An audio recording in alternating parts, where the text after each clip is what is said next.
fa hitanao fa misy fiatraikany aty amin'ny vatan'le olona mihitsy le tsy fampitsakafo ary normal be zay zavatra de ohatr'izay koa ny ara-panahy rehefa tsy ampy ny sakafom-panahinao dia tena misy fiatraikany amin'ny fiainanao ity ivelany mihitsy izay tsy fampina sakafo ara-panahy izay ka ny ondry dia mila manana mpiandry. Ny ondry tsy afaka miandry tena zay mahatonga antsika tsy maintsy makany am-piangonana ary mila manaiky sika mba hisy olona hitandrina antsika, hitandrina ny fanahintsika satria raha isika dia tsy afaka mitandrina ny fanahintsika. Tsy manompo sampy ny mpimamo ny mpijangajanga izay hitany anatin'ny famadihana dia tafiditra ao anatin'ireo ary izay rehetra manao andreo izy ny tenin'Andriamanitra dia tsy mandova ny fanjakan'Andriamanitra.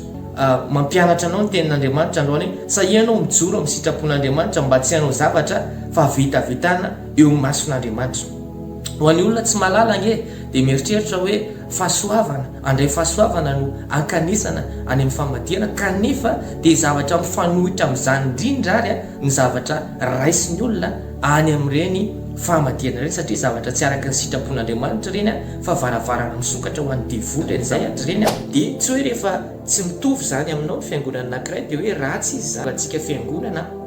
izay tsy tokony fanenjika, tsy tokony fanaratsy mihitsy satria izay rehetra manaratsy sy manenjika dia tsisy afa-bela zany na dia mpanompon'Andriamanitra ary na dia kristianina ary ianao kanefa manenjika fiangonana dia tadidio fa hidiran-doza ianao. Tadidio dia hoe tian'Andriamanitra daholy ny malagasy rehetrarehetra na izy io na iza samy malagasy sika rehetrarehetra ka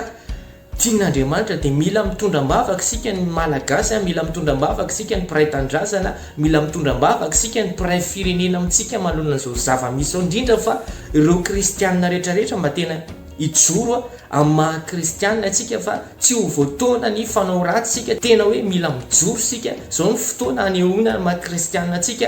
ary rehefa Andriamanitra no mahazo vahana rehefa Andriamanitra no mentsika sehatra dia ilamina ny zavatra rehetrarehetra ain'Andriamanitra mandamina ny zavatra rehetrarehetra io andrindrina fiamasina ao amin'ny fandarana fantariny marina